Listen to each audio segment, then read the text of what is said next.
And it was so interesting to see this guy who made this game in 1977 and the woes and the trials and tribulations they went through mirror so many things now. There's almost no room for anything else. You have to hit these points. You have to include Right. these Well, we have words. to put a cactar in here somewhere. First, I just need to hear it from you. What's your guys' favorite Dragon Quest? What's your take on it? I've never played a Dragon Quest, but if Ben Moore tells me that I should play it, because I only play games that Ben Moore tells me to play now. This is bullshit. This is pre-analog stick days, so what they did for 3D is they ended up having 2 control pads. One control pad would be like your up and down, and the other one would be like forwards and back. Have you guys had any moments like that in games where you just had this really weird, special thing happen to you that you can't replicate? You have to pester your friends in order for them to be like, to get through and so on and so forth, right? Yeah, and he does that. Oh, Or he could pay $1, right? But he refuses to pay the $1. 2 things. These are the games that I can remember. I'm pretty sure there are games that I bought that are not on here, which is even more frightening. And second, I am ashamed. So are there choices in this game I can't pronounce? Thus far, no. So you're literally reading and there's text.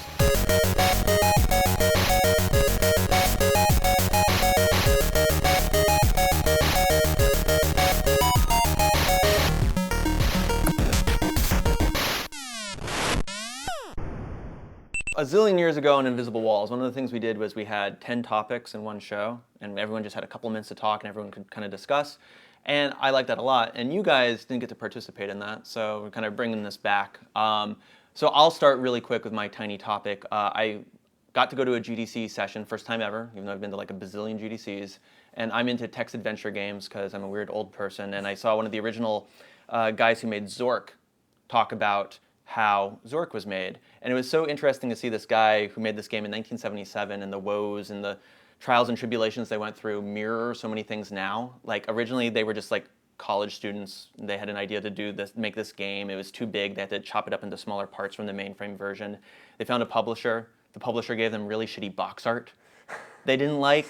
Then they decided to self-publish, and they got to choose cool box art that they liked, and then just little weird doodads about when you were walking around in the dark, you'd fall into a pit, but then the guy was like, I was in the attic and I fell into a pit.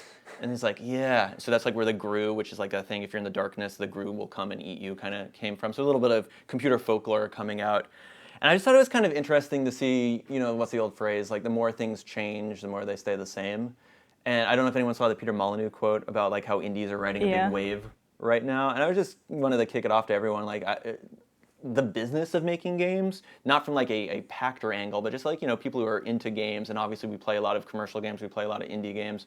Just you guys thought about anything about, are we stuck in a vicious cycle, or are we actually breaking free from things right now? I just feel like I hear nothing but bad stories from people, and I can imagine that, if you're somebody creating a game, all you want to do is you have this vision and you just want to see it through and you want people to experience it. Having people take that vision and not give a shit about it other than I want to make money with this has to just be a really horrible experience. And Brian Fargo said that for years, he was pitching Wasteland 2 to people. And they're just like, this won't sell. And then he thought after Fallout 3 came out, like, hey, this guys, it's kind of like Fallout. Maybe it'll work. Still no interest. And it's just funny to me, and I think Kickstarter is a big part of this. They put it on Kickstarter and a resounding success. And you've seen that with a lot of things, and Broken Age is like one of the prime examples. And it just makes me think that publishers actually have no idea what people want. Yeah, it's like Lords of Shadow 2 just came out, and they were forced to put in those stealth sections because some, PR guy was like, oh, we need more gameplay variety. Like, let's put stealth. Doubt it was PR, but yeah, some suit. Yeah, so they were forced to put in these stealth sections that they didn't really care about probably, and it really showed in the gameplay, and it was just like the worst part of the game, so. Yeah, and like the face of the industry is like just changed. I think it's still in a period of transition where no one knows what to do with indies anymore because they're not really indies. They kind of are, but they're not. We're still calling them indies, these games. Or it's like, what makes a game an indie? Is it the spirit of it, or is it the amount of money put into it? Yeah, like I mean, I'm way more interested, like the word indie, like I'm glad people are doing stuff and being successful. I'm more interested in what I would call like experimental gameplay now. Like I think Super Meat Boy was the one game where I was like kind of into it, and like this game is what it is. Like, there's cool stuff, obviously, you know, what's his name, Dr. Fetus, Professor Fetus and stuff. It's like, it's funny and it's out there, but that game is, and no, that's not a slight against that game or like Binding of Isaac or anything like Team Meat's done, but yeah, I'm just getting a little more interested in things that kind of, like those Tale of Tales games and stuff that kind of go outside the curve, even if they're not always as successful, like the last Jason Rower game, Castle Doctrine. Yeah. Oh.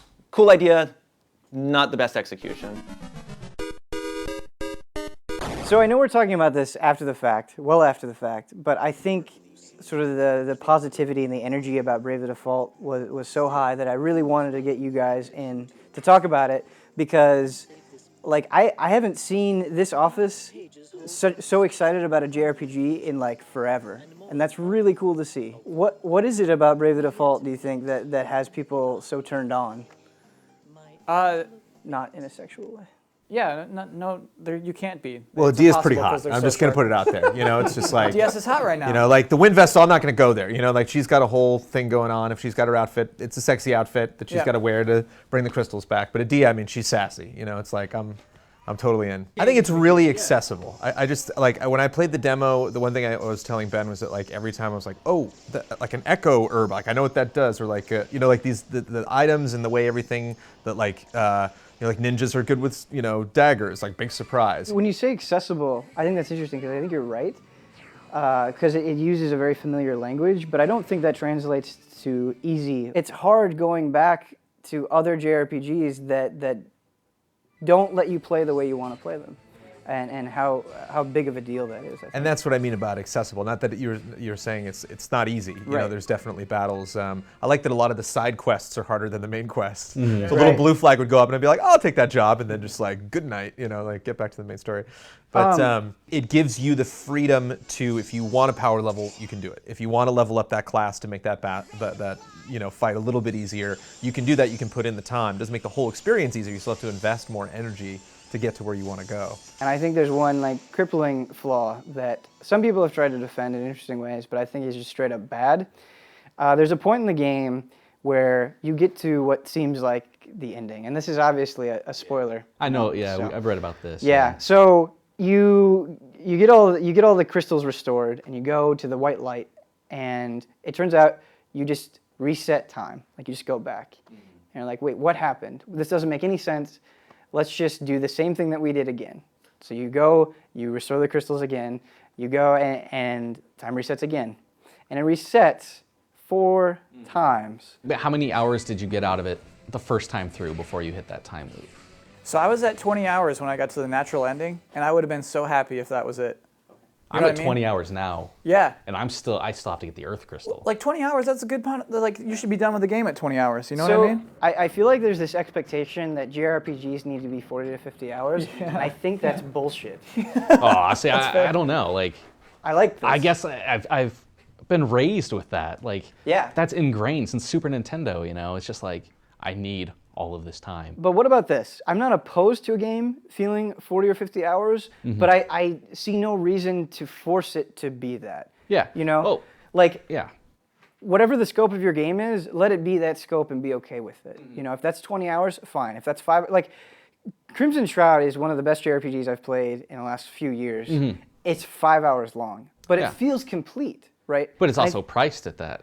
That's true. Yeah. So how does that factor in for you? So are you saying if you pay $60 for a game, a JRPG, do you expect a certain length? Yeah, like I really do. Like for me, I don't. It's just been ingrained. Like that's just the way it is for me. Like I expect a certain amount of time. I don't want to pay $60 and get like a 10-hour RPG because I feel how much story can I get out of a 10-hour RPG?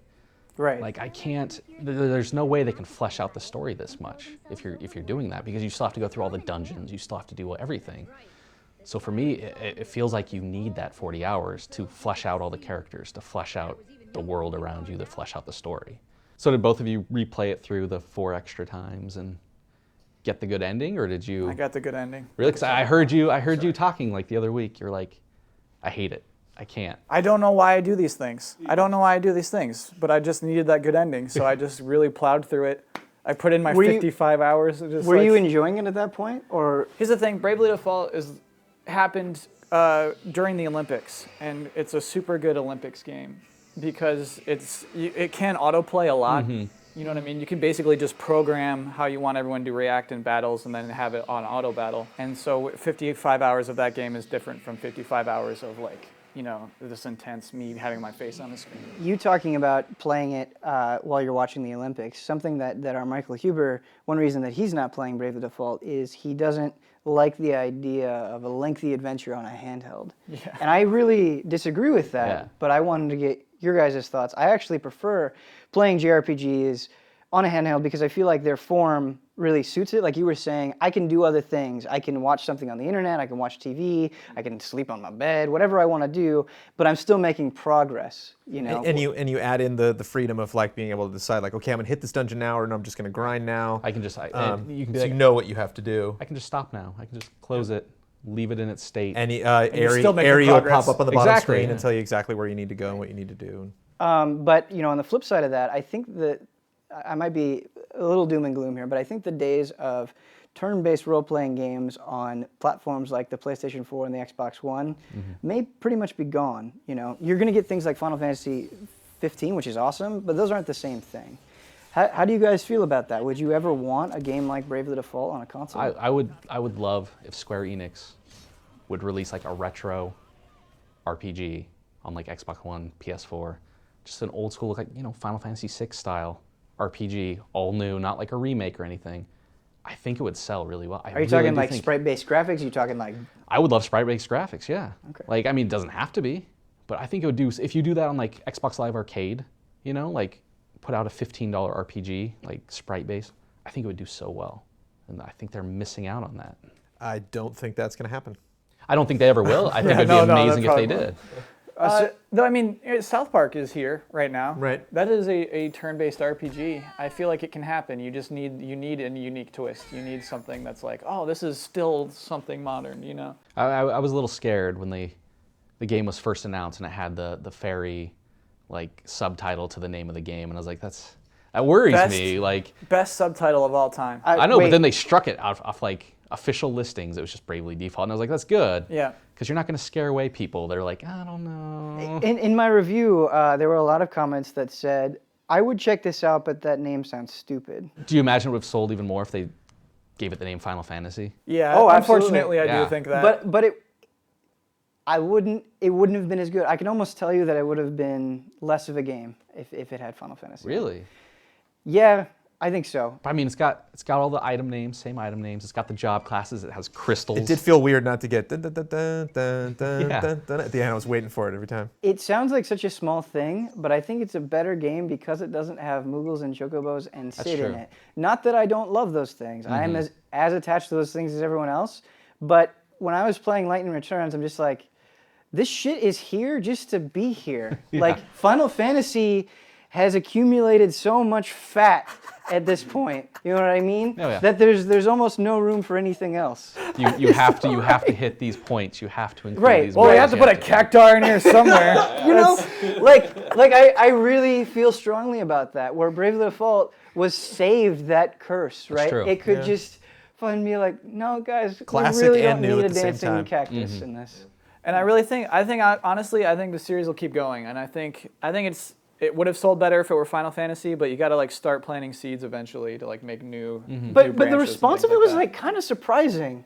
We did it. We bought a lot of that game. Yeah. Right, like think about how much people had to struggle to bring it over here, and then sort of like the nonchalant attitude from Nintendo. Like no one had any expectation that anybody would give a shit about that game. Yeah. And I think that proves another thing, that game publishers have no idea what we want. So, Bravely Threefold. See what I did there? With that done, let's get you on your way.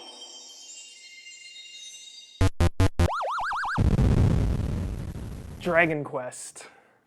Yeah. What happened to this franchise, Dragon Quest? We got Dragon Quest VIII, which is my favorite of the series, in 2004, which is so a decade ago now, almost. It was actually that long ago, wow. Yeah. And then, brilliant game, love that game. It's my favorite JRPG. And then 5 years later, we got Dragon Quest IX, which is like the lifeless party members, and it was a 3DS game. And then years after that, we got Dragon Quest X. What's wrong with a 3DS game? I know what you're saying. I think Dragon Quest IX was actually really, really good, but it did kind of lack that heart, that kind of like story heart. Yeah. I wouldn't go that. The Swine Dimples was a pretty cool place, but obviously 10 didn't come out over here. But Nintendo's been putting muscle. Obviously, they published 9 over here, and they had those weird commercials with like the sisters, like, I go with my older sister.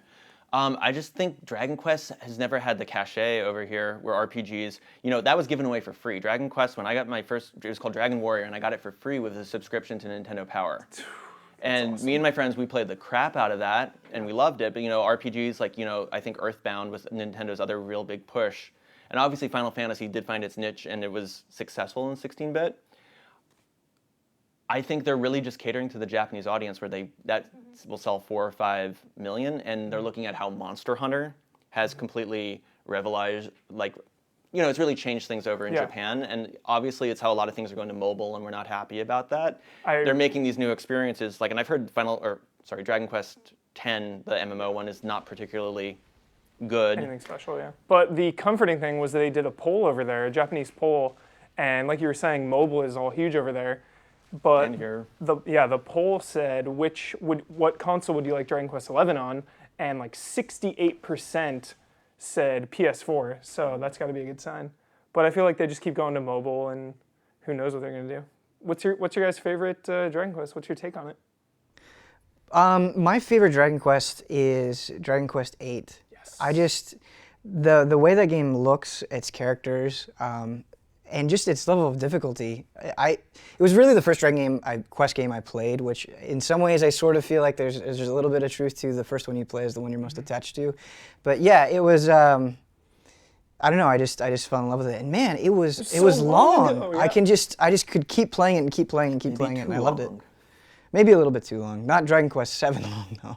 I've never played a Dragon Quest, but if Ben Moore tells me that I should play it, I'll play it. Because I only play games that Ben Moore tells me to play now.